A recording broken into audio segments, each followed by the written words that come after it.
I'd like to take a moment to let you all know about a new non-profit organization started by my brother Craig. It's called Treats and Truth.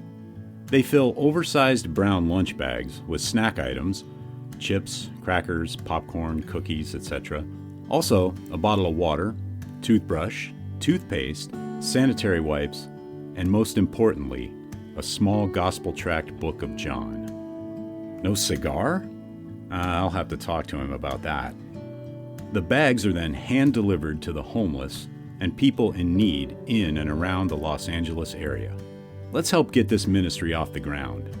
They're a 501c3 tax-exempt organization, so any and all donations are tax-deductible and greatly appreciated. Visit their website at treatsandtruth.org. Check out the show notes for the link. Also, please follow them on Facebook and Instagram. Thank you.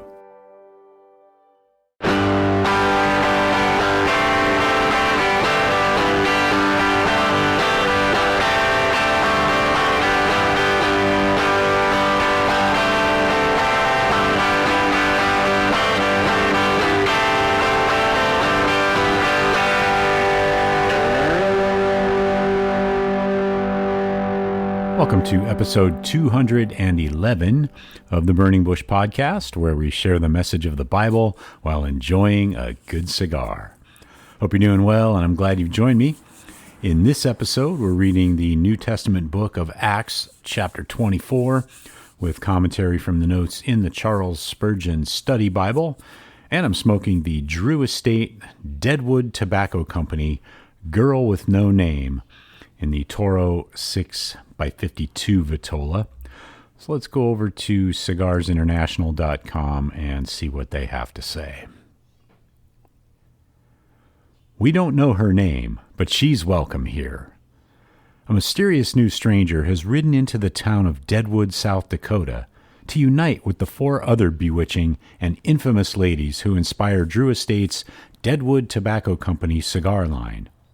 While not much is known about any of the rebellious, wild, and voluptuous Deadwood girls, even less is known about this mistress.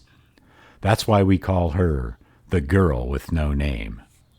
She comes in a pleasing figure, standing at 6x52. She wears a luscious Maduro wrapper leaf that's begging to be burned up. Underneath are aromatic and exotic tobaccos that accentuate her natural sweetness and provide an enchanting experience.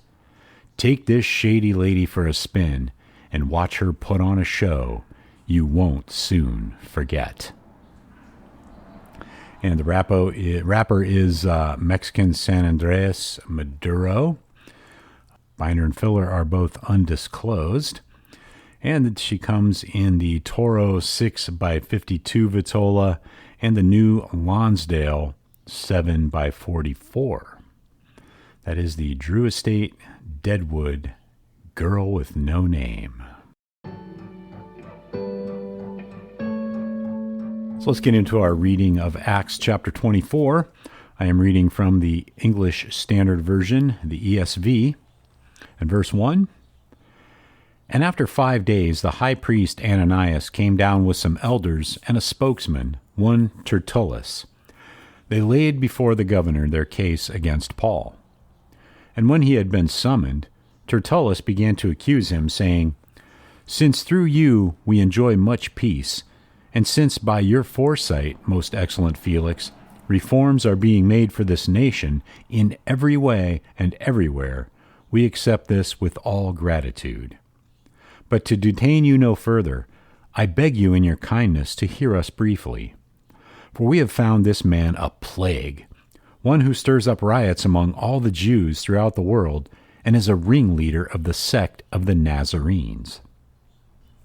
And Spurgeon comments on verse 5, For we have found this man to be a plague, an agitator among all the Jews throughout the Roman world, and a ringleader of the sect of the Nazarenes.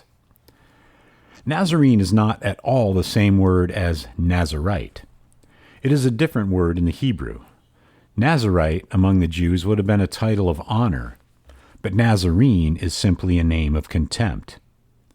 A late traveler tells us he had a Muslim guide through Palestine, and whenever they came to a village that was dirty, poor, and inhabited by professed Christians, he always said, "These are not Muslims, they are Netzah, or Nazarenes," throwing all the spite he possibly could into the word, as if he could not have uttered a more contemptuous term. Today, if God's servants preach the truth of God, or if they will hold to it and dare to live to it, they will soon meet with some contemptuous title or other. Pare down the gospel, cut away its angles, draw out the lion's teeth, and then you will be friends with the world. But hold the doctrines of grace, bring forth the atonement, speak out plainly, have your convictions and state them, and soon the hounds will be after you full cry. Live a godly, gracious life, and you will not escape persecution. The true Christian will be pointed at by some opprobrious name or other, something like Paul was when they said he was a ringleader of the sect of the Nazarenes.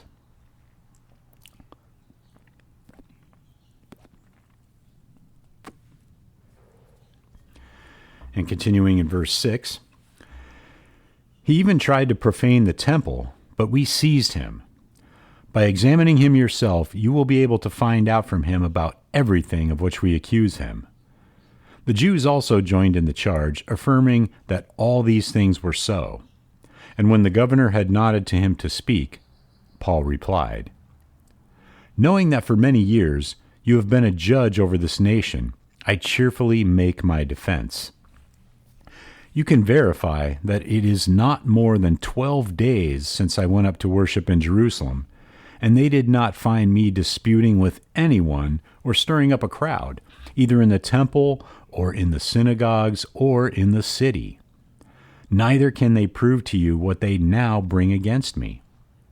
But this I confess to you, that according to the way, which they call a sect, I worship the God of our fathers, believing everything laid down by the law and written in the prophets, having a hope in God, which these men themselves accept, that there will be a resurrection of both the just and the unjust. So I always take pains to have a clear conscience toward both God and man. Now after several years I came to bring alms to my nation and to present offerings. While I was doing this, they found me purified in the temple, without any crowd or tumult. But some Jews from Asia, they ought to be here before you and to make an accusation, should they have anything against me. Or else let these men themselves say what wrongdoing they found when I stood before the council, other than this one thing that I cried out while standing among them. It is with respect to the resurrection of the dead that I am on trial before you this day."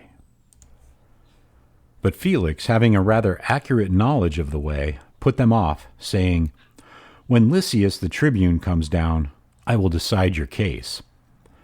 Then he gave orders to the centurion that he should be kept in custody, but have some liberty, and that none of his friends should be prevented from attending to his needs. After some days, Felix came with his wife Drusilla, who was Jewish, and he sent for Paul and heard him speak about faith in Christ Jesus. And as he reasoned about righteousness and self-control and the coming judgment, Felix was alarmed and said, "Go away for the present. When I get an opportunity, I will summon you." And Spurgeon comments on verse 25, "As he spoke about righteousness, self-control, and the judgment to come, Felix became afraid and replied, 'Leave for now, but when I have an opportunity, I'll call for you.'" We have before us three characters, Felix and Drusilla, sitting side by side on the judgment seat, and Paul. Paul, the prisoner, bound in chains, explains to Drusilla and Felix the doctrines of the Christian religion so that they can decide if he will be acquitted or condemned to die. Paul selected a topic that was appropriate for his audience. Felix, originally a slave, was freed by the Emperor Claudius and became one of the emperor's infamous favorites. In that capacity, he pandered to his master's vices and was at all times prepared to indulge the emperor in every lustful wish of his abominable heart. Through this he became promoted and ran through the stages of Roman preferment until he obtained the governorship of Judea. While he was governor, he committed every act of extortion it was possible for him to commit, and he went so far that at last the Emperor Nero was obliged to recall him. We may easily see, then, how appropriate was the discourse when the Apostle Paul reasoned concerning righteousness. Felix had been an unjust extortioner, and the apostle purposely selected righteousness to be a topic of his discourse. Drusilla, his wife, was Jewish, being a daughter of Herod Agrippa. She also was a woman noted in that age for her superlative charms and for her unbridled voluptuousness. She had once been betrothed to Antiochus Epiphanes of Commagene, who refused to marry her. She was afterward married to Aziz, the king of Emesa, whom she deserted at the instigation of Felix, and was at the time of Paul's address living as the wife of the lascivious Felix. We may easily understand, then, why the Apostle Paul, fixing his stern eyes on Drusilla, reasoned concerning self-control and the judgment to come. No wonder Felix became afraid.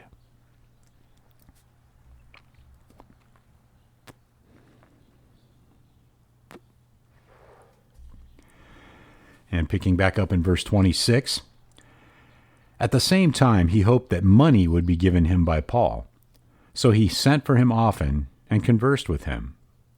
When 2 years had elapsed, Felix was succeeded by Porcius Festus, and desiring to do the Jews a favor, Felix left Paul in prison. That's the end of this episode. Be sure to check out the show notes for links to the Charles Spurgeon Study Bible, as well as today's cigar. Also, Groundworks Ministries for daily Bible studies and devotionals, Treats and Truth Ministry, where you can get involved in helping to spread the gospel to and be a blessing to the homeless, and the Burning Bush Merchandise Store, where you can pick up some items to help spread the word about the show. If you know anyone who needs to hear this, please let them know about the podcast and help share the message of the Bible, the hope we have in Yeshua Messiah, Jesus Christ. If you'd like to contact me, you can email me at steve@theburningbushpodcast.com, which is linked in the show notes as well. So until next time, have a great day, have a great cigar, and God bless.